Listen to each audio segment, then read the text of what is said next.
Oke, nah sebagaimana kita tahu bahwa kalau kita misalnya beli barang elektronika, kita mau beli barang otomotif dan lain sebagainya, pasti setiap kita akan baca buku manual booknya, betul? So whenever you buy something new, like an electronic, you will look at the owner's manual. Karena di buku manualnya itu pembuatnya atau dari pabriknya bisa menjelaskan fungsi-fungsi dan tujuan daripada segala sesuatu yang ada di dalamnya. So the manual will have all the instructions on how to maintain the product and everything. Nah, minggu lalu saya sudah sampaikan bahwa di akhir daripada kitab Perjanjian Lama dikatakan ada peringatan akan kutuk. So last week, Pastor Emmanuel explained that at the end of the Old Testament, there was a warning about a curse. Ketika kita tidak berjalan sesuai dengan nilai dan standarnya Tuhan. If we do not follow God's laws and His commandments, there was a warning of a curse.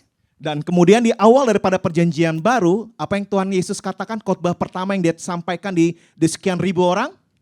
However, Ucapan bahagia. at the beginning of the New Testament, in Jesus' first sermon, He promises blessings and happiness. Jadi untuk kita bisa berjalan sesuai dengan manual book yang Tuhan ciptakan, yang dimaksudkan oleh Tuhan dalam kehidupan kita, kita harus berjalan sesuai dengan bersama dengan Yesus. So in order for us to, we need to go according to the manual book that Jesus has given us, yeah? Oke, nah sekarang kita akan baca kembali di Matius 5 ayat 3 sampai 12. Saya akan bacakan di dalam bahasa Indonesia. Bagi Anda yang berbahasa asing bisa menyaksikan nanti di layar supaya kita bisa mempersingkat waktu ya. Okay, today's paragraph is from Matthew 5 verses 1 to 12. Oke, ketika Yesus melihat orang banyak itu, naiklah ia ke atas bukit dan setelah ia duduk, datanglah murid-muridnya kepadanya. Maka Yesus pun mulai berbicara dan mengajar mereka, katanya, berbahagialah orang yang miskin di hadapan Allah, karena merekalah yang empunya kerajaan sorga. Berbahagialah orang yang berduka cita, karena mereka akan dihibur. Berbahagialah orang yang lemah lembut, karena mereka akan memiliki bumi. Berbahagialah orang yang lapar dan haus akan kebenaran, karena mereka akan dipuaskan. Berbahagialah orang yang murah hatinya, karena mereka akan beroleh kemurahan. Berbahagialah orang yang suci hatinya, karena mereka akan melihat Allah. Berbahagialah orang yang membawa damai, karena mereka akan disebut anak-anak Allah. Berbahagialah orang yang dianiaya oleh sebab kebenaran, karena merekalah yang mempunyai kerajaan sorga. Berbahagialah kamu, jika karena aku kamu dicela dan dianiaya, dan kepadamu difitnahkan segala yang jahat. Bersukacita dan bergembiralah, karena upahmu besar di sorga, sebab demikian juga telah dianiaya nabi-nabi yang sebelum kamu. Oke, ya. Jadi dari perikop ini sebenarnya ayat kuncinya itu di ayat 12. From this passage, the key verse is 12, verse 12.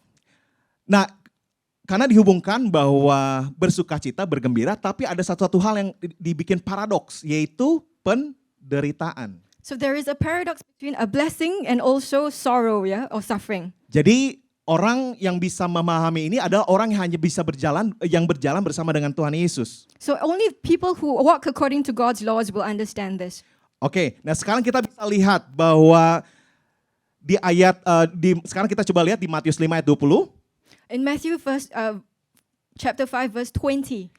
Maka aku berkata kepadamu, jika hidup keagamaanmu tidak lebih benar daripada hidup keagamaan ahli-ahli Taurat dan orang-orang Farisi, sesungguhnya kamu tidak akan masuk ke dalam kerajaan surga. For I tell you, unless your righteousness exceeds that of the scribes and Pharisees, you will never enter the kingdom of heaven. Nah, jadi di awal tadi, di perikop yang awal dikatakan bahwa bersukacita, bergembira, tapi ada paradoks perbandingan dengan harus mengalami yang namanya ada penderitaan, begitu ya? So, in the beginning, it begins with blessed and happy, but there's a paradox because it will only be in suffering. Ya, nah sekarang ayat 20 dikatakan, hendaklah kamu apa? Aku berkata kepadamu, jika hidup keagamaanmu tidak lebih benar. Ya, dikatakan jika hidup keagamaanmu tidak lebih benar daripada ahli Taurat, orang-orang Farisi, sesungguhnya kamu tidak dapat masuk ke dalam kerajaan surga. Jadi ini adalah ayat kunci daripada perikop di Matius 5 ini. So this is the key verse, yeah, Matthew chapter 5 verse 20.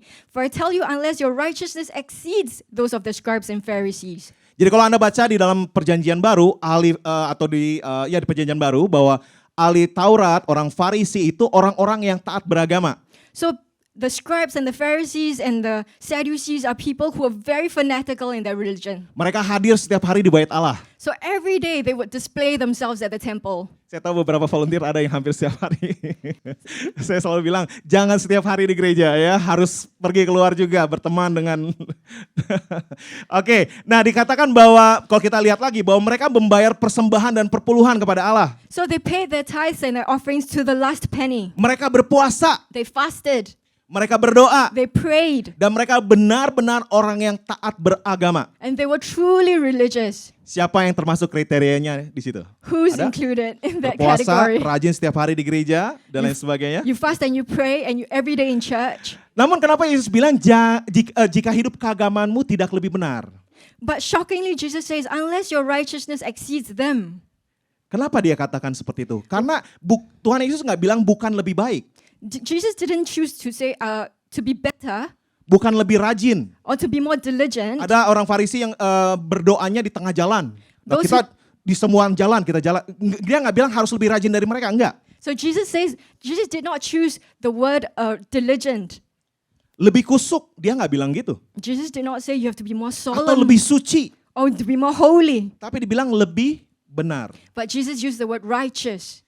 Karena di sini bicara tentang bahwa Yesus adalah kebenaran itu sendiri, dan hidup benar bukan berarti tidak berbuat dosa atau salah. So Jesus says that because he himself is the righteousness of God, and living righteously does not mean that you no longer sin. Tapi hidup yang senantiasa di dalam pertobatan. Instead, you are living in a constant state of repentance. Makanya dikatakan di perjanjian lama ada peringatan akan kutuk, tapi di perjanjian baru dikatakan ada harapan, yaitu berkat dan kebahagiaan. So in the OT, it's talking about curse, curse, curse. But in the new T, it's talking about blessings and happiness. Itu bisa terjadi ketika kita berada di dalam pertobatan. So we are in a constant state of repentance. Nah, lebih benar tidak berarti dilandaskan dengan perbuatan atau upaya manusia.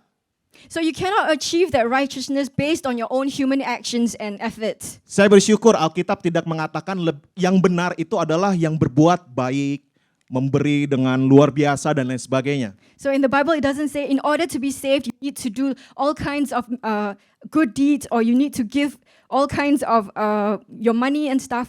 Namun oleh kemurahan Allah yang membenarkan kita dan memampukan kita untuk menjalani hidup yang sesuai dengan nilai dan standarnya Tuhan. So however, it says that it is God's mercy that justifies and enables us to live in accordance with God's standards. Jadi hidup kekristenan adalah di dalam dan melalui Kristus. So it is only Christianity is only possible in and through Jesus. Tanpa itu nggak mungkin. Without Jesus, no way. Nah, itulah makanya kenapa orang Yahudi tercengang ketika mendengar Yesus berkata demikian. So that is why Jesus' Sermon on the Mount was so amazing to the Jews. Karena Yesus mematahkan stigma tentang hidup keagamaan yang menjadi beban bagi orang Yahudi pada saat itu. He broke the stigma about religious life, which in the past had been so burdensome for the Jews. Kalau kita tahu bahwa ada 5 kelompok atau golongan daripada orang-orang Yahudi So there were 5 different groups of people in Judaism. yang selalu menekankan kalau kamu mau benar di hadapan Allah, lakukan ini, lakukan itu, dan lain They sebagainya. were always emphasizing a life that pleases God. You have to do this, this, this, and this. Namun apa yang Yesus tawarkan? But what did Jesus offer? Kebahagiaan dan sukacita. Jesus offers happiness and joy, Di dalam hidup berkenan kepada Allah, a life that pleases God. itu bisa dicapai hanya melalui dirinya sendiri, melalui Allah, yaitu Yesus. And you can only reach there through Jesus. Jadi kebahagiaan yang dimaksud adalah bersumber dari dalam, bukan apa yang dari luar berikan kepada kita. So that happiness comes from within, not from our outside circumstances. Oke, this is satu statement yang mungkin baru bagi kita atau mungkin cukup mencengangkan bagi kita. Tapi Alkitab ajarkan the only way to happiness through Jesus. This is maybe counterintuitive, yeah. The only way to happiness is through Jesus. Satu-satunya, bukan salah satunya. Satu-satunya jalan atau cara kepada kebahagiaan adalah melalui Yesus. So Jesus is the only way to happiness, not one of the many ways to happiness. Seperti kita tahu, pengkhotbah bilang segala sesuatu yang dilakukan di bawah matahari sia-sia. In Ecclesiastes, it says that everything done under the sun is futile. Jadi kebahagiaan yang sesungguhnya hanya ada di dalam Yesus dan melalui Yesus. Happiness is only in Jesus and through Jesus.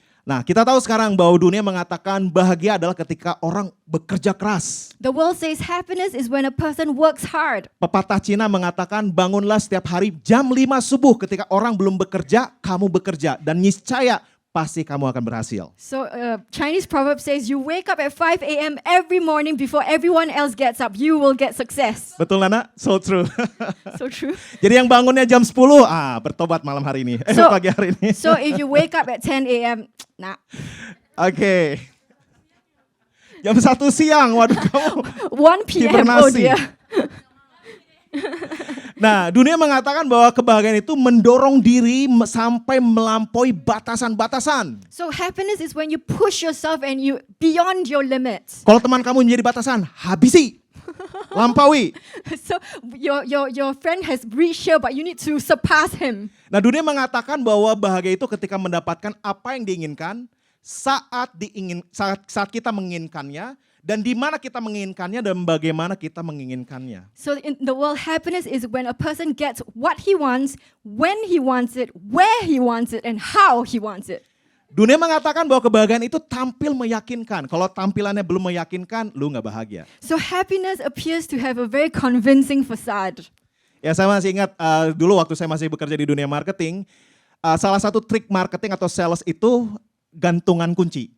So Pastor Manuel, when he was working in marketing, one of the ways that you show off is through your keychain. Ya, jadi teman saya salah satu triknya untuk dia bisa datang ke customer tuh di sininya gantungan kunci tapi Ferrari. So his keychain here has a Ferrari, Padahal mobilnya sih Toyota biasa. but his car is only a Toyota. Yang penting meyakinkan. The thing is, you need to appear confident, yeah, and convincing. Tapi itulah dunia gitu ya. Jadi That's kalau the world. gantungannya yang masih cuma satu kunci doang, berarti motor gitu, mungkin kurang meyakinkan. So if your key ring only has a motorbike key, then no, you're not convincing enough. Oke, dunia mengatakan kebahagiaan adalah menjadi diri sendiri dan melakukan segala sesuatu dengan usaha dan kerja keras sendiri. So happiness is being yourself and doing everything with your own efforts. Betul? Is that true? Berbahagialah orang yang kaya, itu kata dunia. The world says, blessed are the rich. Punya ini, punya itu, punya itu, punya itu. You have this, and this, and that. Berbahagialah orang yang memiliki jabatan tinggi. Happy are those who have status, Berbahagialah orang yang terkenal, or you're famous. yang menjadi populer. And happy are those who are popular. Nah, dunia menanamkan ke dalam pikiran kita untuk bahagia, kamu harus menjadi sesuatu atau memperoleh sesuatu, being somebody. The world instills in our minds that to be happy, we have to become somebody, or possess something, or possess somebody. Masih ingat pepatah Indonesia yang mengatakan bersakit-sakit dahulu? Iya, iya kalau masih bisa bersenang-senang. Kalau udah masuk rumah sakit dan lain sebagainya, ya you know. So the Indonesian proverb is you work hard first, you pay your dues first, and then you can enjoy and have fun later. But when you enjoy and have fun, you might end up in a hospital first. Tapi saya bersyukur di dalam iman Kristen itu Tuhan menghargai bukan akhirnya tapi prosesnya, the journey. So God wants us to realize that the journey is more important than the destination. Kalau lihat orang Jakarta, banyak kan orang Jakarta atau di kota-kota besar lah ya, mereka yang begitu begiat demi untuk sesuatu hal yang mereka tahu itulah inti kebahagiaan. So if you look at people who live in our capital city, Jakarta, they are racing to be something that to reach something. Tapi sadar atau nggak sadar, itulah dunia. So that's the way the world works. Oke, nah tapi apa yang Yesus katakan? Itu ada di ayat 3 tadi. But in verse 3, Jesus says, Apa yang Yesus katakan? Berbahagialah siapa? Orang yang miskin di hadapan Allah. Apa artinya? Jesus says, blessed are the poor. Happy are the nobodies. Happy are the nobodies. Kalau dunia bilang, kalau kamu mau bahagia harus jadi sesuatu, somebody. Tapi Yesus bilang, being nobodies. The world says if you want to be happy, you got to be somebody. But Jesus says you have to be nobody. Kita bisa bayangkan Allah yang maha tinggi, maha kuasa menjadi manusia. Can you imagine? Yang gak terbatas oleh waktu, ruang, dan lain sebagainya. Tapi membatasi dirinya oleh ruang dan waktu. Can you imagine a limitless God becoming human and placing all the limits upon himself? Being nobodies. Being a nobody.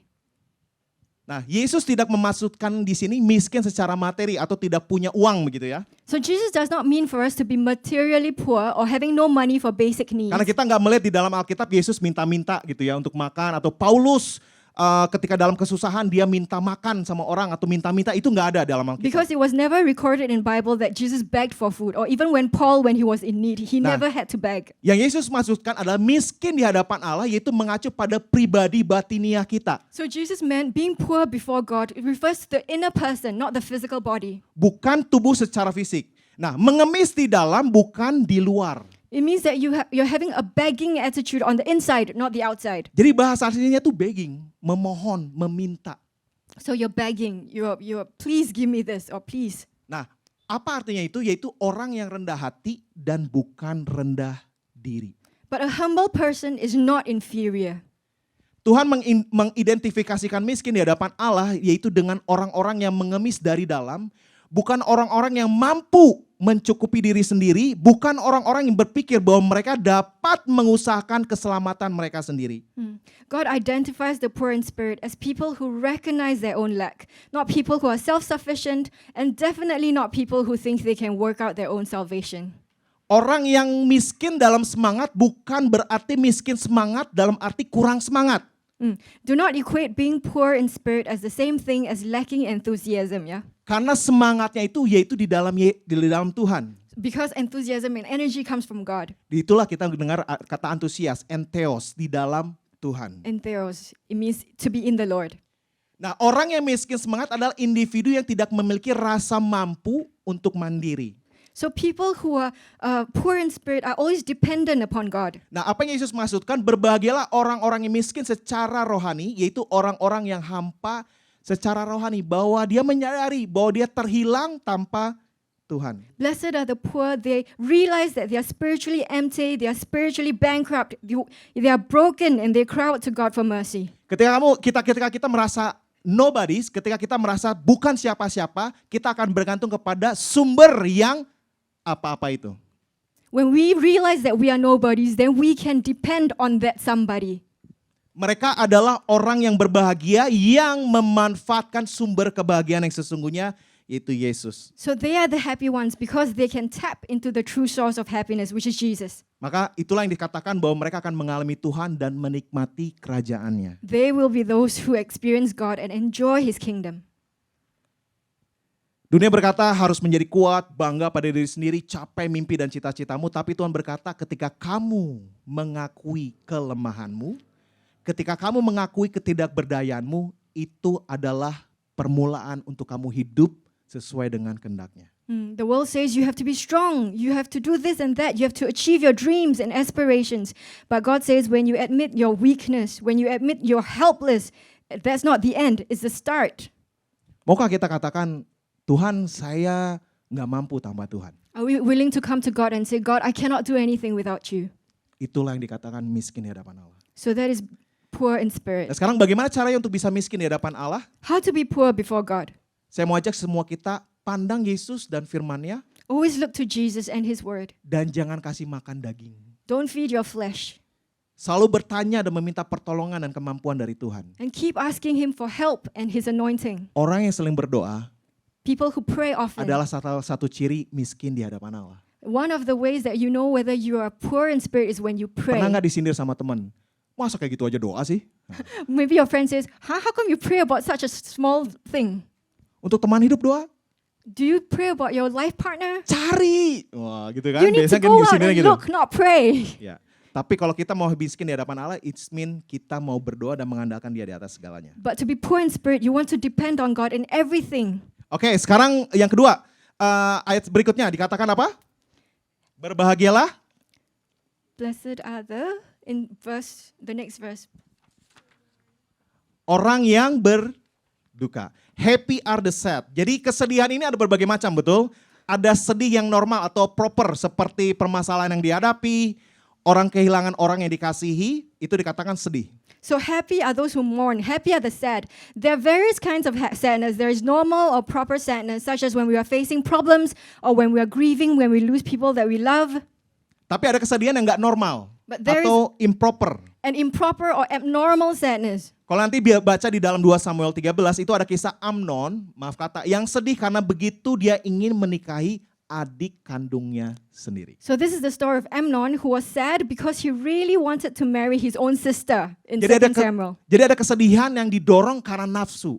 So there is a sorrow that is driven by lust. Namun ada kesedihan juga yang didorong karena kehendak Allah. But there is also sorrow driven because of God's will. Setiap kita bisa saja menangis karena permasalahan kita, atau misalnya bisa menangis sepuasnya karena kesepian, putus asa, diputusin pacar, kecewa, karena cinta sejatinya pergi dan lain sebagainya. So there are many reasons why you can cry. You can cry because of your problems. You can cry because you're lonely. You're full of despair. You're disappointed, or maybe your girlfriend broke up with you. Yang ketawa gue banget mungkin ya.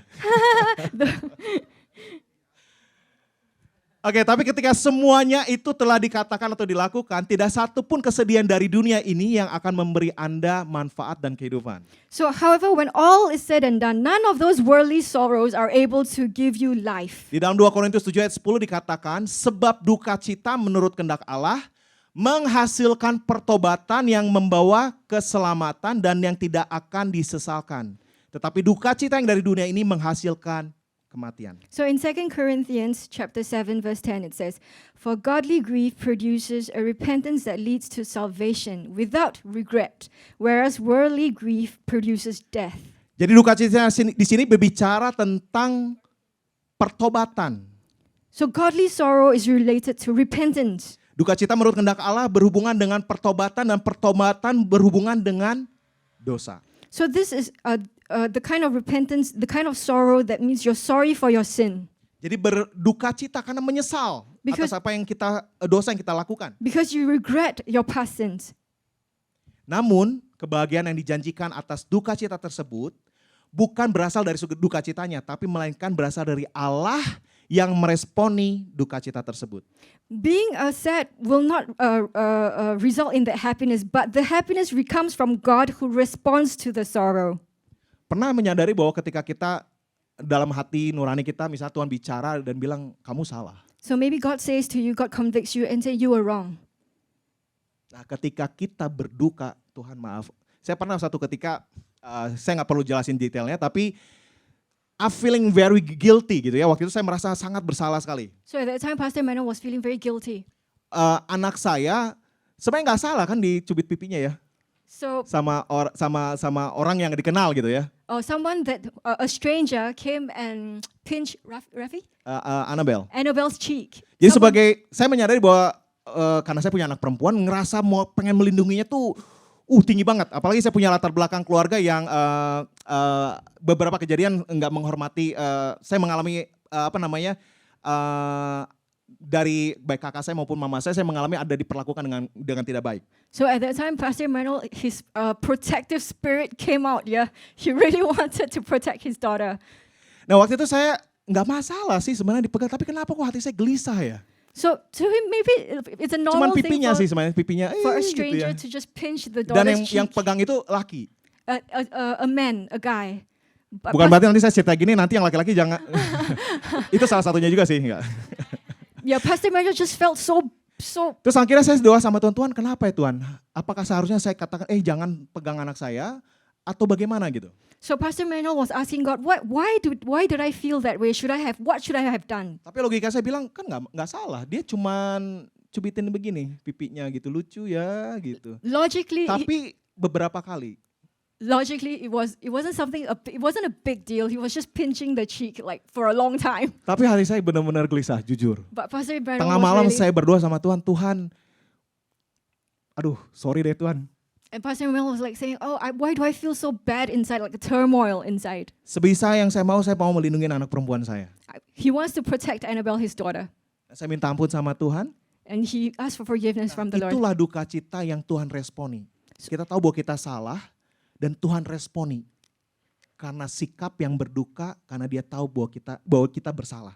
So God responds to that spirit of contriteness, that spirit of asking for forgiveness, that spirit of knowing that you have done wrong. Nah yang luar biasa di dalam iman Kristen adalah ada Roh Kudus yang memberi ketenangan dan penghiburan. Then the Holy Spirit will always give you peace and comfort. Dan ketika saya minta ampun sama Tuhan, simple kan sebenarnya masalah, tapi itu benar-benar mengganggu saya. Akhirnya saya dapat ketenangan dan ketika lihat anak saya, ketika kami pergi ke sesuatu tempat, aku akan make sure, saya akan pastikan bahwa anak saya aman. So the next place that he went to, Pastor Merrill says, I will make sure I will protect my daughter like a lion. Mami bear ya. Mommy bear. Oke, nah bagaimana kita bisa berduka di dalam Tuhan sesuai dengan kehendak Tuhan, yaitu pahami dan maknai pengorbanan Yesus di kayu salib. So how do we go about doing that? We have to understand the meaning of Jesus' sacrifice on the cross. Pahami bahwa betapa berharganya Anda bagi dia, sehingga harganya itu adalah darahnya yang tercurah di kayu salib bagi kita. We are so valuable to him. The price on us is his death and his blood. Oke, yang selanjutnya adalah berbahagialah orang yang lemah lembut. Okay, the next one is happy are the meek. Nah, lemah lembut berarti pengendalian diri. Meekness means self-control. Menanggapi firman Allah dengan rendah hati dan patuh. You're always responding to the word of God with humility and obedience. Saya tahu bahwa sebagai manusia ketika kita dikritik, wah, As human beings, it's difficult for us to accept criticism. lu ngomong itu apa lu maksudnya? What do you mean when you say that, huh? Tapi orang jawab, jadi kalau udah kayak gitu. Tapi dibilang lemah lembut itu adalah pengendalian diri. Meekness means self-control. Sabar menghadapi kritik. You're always patient when you're facing criticism. Memaafkan dan memulihkan. You're always willing to forgive and you're always willing to restore others. Dan yang tersulit adalah membimbing orang dengan baik dan bijak dan penuh kesabaran. And it is also very difficult to lead other people, to lead others well with wisdom and with patience. Bagi Anda yang sudah menjadi orang tua, Anda bisa paham maksud saya. If you're a Tidak setiap parent, hari Anda bilang, oh halo Rafael, baik. Enggak selalu kayak gitu. Pasti ada kalian, Rafael. Ya, atau, "Hah?" so as a parent, you know what Pastor Emmanuel means, yeah? Sometimes you have to be tough on your kids. Oke, nah selanjutnya yang berikutnya adalah berbahagialah mereka yang lapar dan haus akan kebenaran. Number 4, happy are the hungry. Nah ini bicara tentang kegairahan dan kekuatan untuk melakukan kebenaran. So you're passionate about being righteous. Nah lapar sebenarnya tidak boleh bersyarat, betul nggak? You should be unconditionally hungry. Kalau namanya lapar butuhnya apa? Sepatu. When you're hungry, what do you need? Butuhnya apa? Food. Lalapan, waduh. Lalapan doang ya. Kalau lapar butuhnya apa? When you're hungry, what do you Butuh need? makanan, You betul? need food. Kalau minum butuh baju baru. When you're thirsty, do you need Kalau haus butuh baju baru. If you're thirsty, do you need new clothes? Nah, oh boleh. Nahan haus dulu ya. Baru nanti. Clothes more important than water. Nah jadi orang lapar itu pasti dia menginginkan makanan dan orang haus pasti dia menginginkan minuman. So a hungry person will want food and a thirsty person will want a drink. Nah ini sorry to say. Kalau Anda benar-benar lapar dan haus berarti yang Anda butuhkan hanya satu, Yesus. If you're really hungry and thirsty, there is only one person that you need and that is Jesus. Kita nggak bisa pengen dua. You can't have both or two things, yeah, at one time. Sorry to say, saya menginginkan Kristus, saya lapar dan haus akan Kristus, tapi kita tetap berkecimpung terus di dalam dosa yang kita lakukan. So a hungry person will not be able to say, oh, I want Christ, but I also want to live in my sin. Saya mencintai dan lapar dan haus akan Kristus, tapi saya tetap menjaga hubungan terlarang. I hunger for Jesus, but I still want to have my forbidden relationship. Saya percaya sama Yesus dan saya lapar akan kebenarannya, tapi masalah uang jangan ganggu gugat ya Tuhan. I long for Jesus, but you can't touch my money, God. Jadi kalau kita masih menyandingkan Yesus dengan banyak hal, itu bukan lapar. So it's always Jesus and something else. Jesus and something else. That is not hunger. Perlu ditekankan, orang yang lapar tidak menginginkan yang lain. Pasti dia inginnya makanan. When you're hungry, you only want one thing, and that is food. Orang yang haus tidak menginginkan yang lain, pasti yang dia inginkan adalah air. When you're thirsty, all you want is water. Oke, selanjutnya berbahagialah orang yang murah hati. Number 5, happy are the merciful. Nah, ini Yesus berada di dalam satu situasi kompleks agama Yahudi pada saat itu yang begitu ribet. So Jesus, at that time, he existed within the religious complexity of Judaism with the various groups who had differing beliefs. Segala sesuatu diukur dari luar. Apa yang kamu pakai, kamu kenakan, bagaimana kamu berjalan, segala sesuatu dilihat dari luar. So everything is measured or judged from the external, from the outside. Tapi dari ucapan bahagia ini, apa yang Yesus katakan berawal dari inner, dari dalam. But Jesus teaches is to start from the heart. apa yang terjadi satu peristiwa terjadi dalam-dalam itu yang lebih penting. So what's happening within is more important. Nah, kebenaran yang ada di dalam diri kita akan menghasilkan buah perbuatan yang benar. So the truth that is within us will produce the fruit of right actions. Kita tahu bahwa aturan dibikin untuk Rules are meant to be broken. Tapi banyak orang bilang, ya tahulah orang Indonesia dibilang aturan itu kan aturan dibikin untuk dilanggar. Gitu Rules ya. are meant to be broken, yeah? Especially traffic rules. Apa yang Yesus katakan bukan legalisme, tapi perubahan dari dalam yang akan terekspresikan keluar. You can fake action without inward truth, but that is called legalism. Yesus inginkan adalah karakter yang dari dalam, yang benar, sikap hati yang benar. So Jesus wants the right character with the right heart attitude. Jadi waktu orang pada zaman itu ketika melakukan kesalahan selalu dihukum. So at that time, when you sin, you have to pay for it. Dirajam, dilemparin batu, You are stoned, you are cursed, dipermalukan. and you're humiliated. Bahkan mereka orang-orang Yahudi sampai benci dengan orang berdosa. The Jews were so disgusted with people who sin. Ingat satu cerita tentang ada orang Samaria yang terkapar dan siapa yang bantu?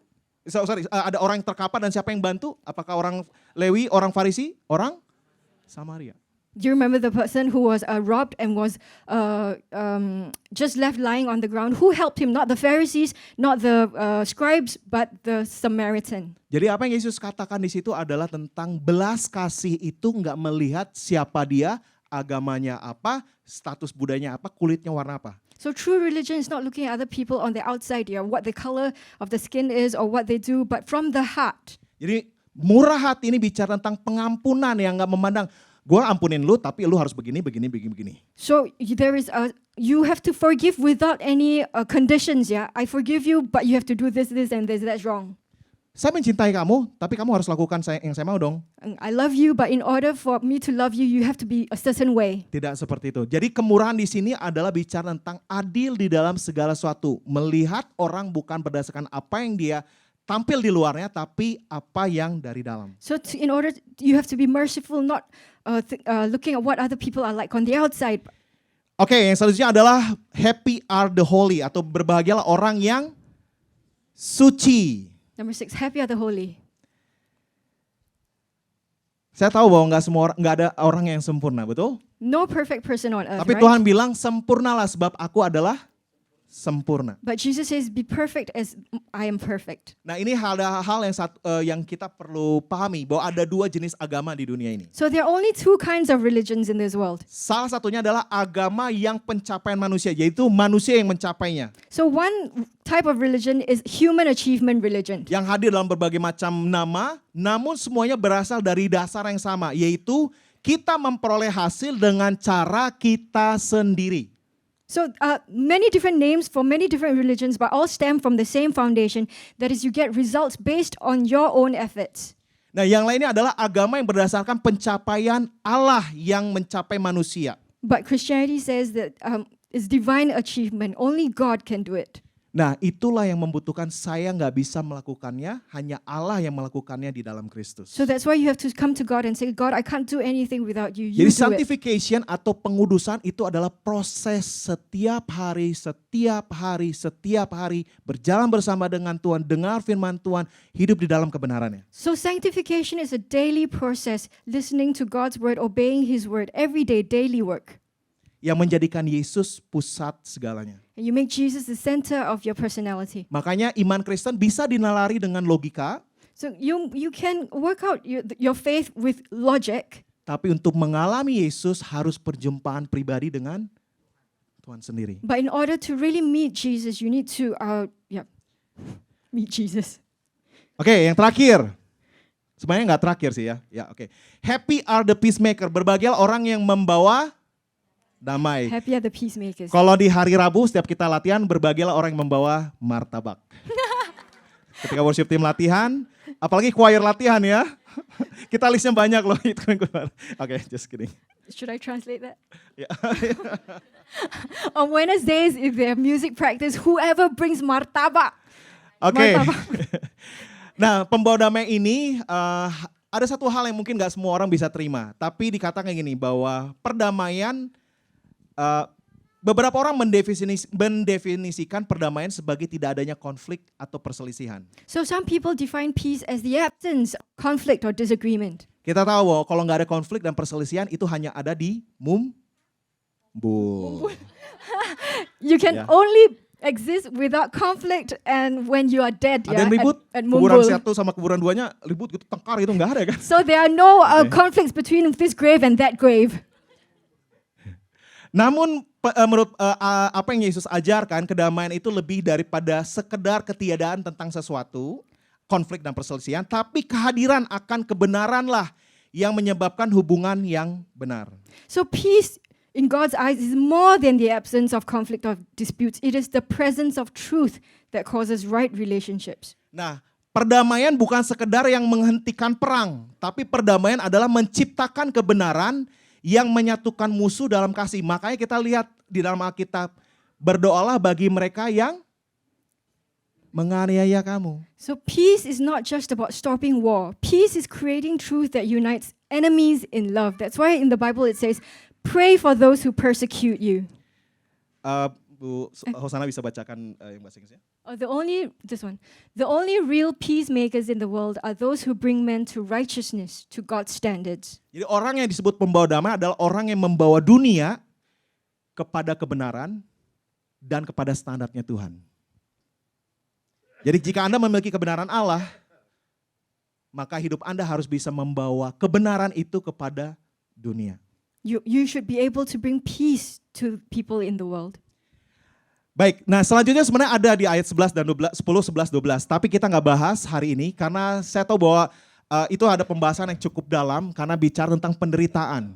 Kenapa ikut Tuhan harus mengalami penderitaan? So today we skip verses 10, 11, and 12, because that talks about suffering, so it needs a more time. Oke, nah sekarang saya sebagai ayat penutup saya mau bacakan dalam Galatia 5 ayat 22.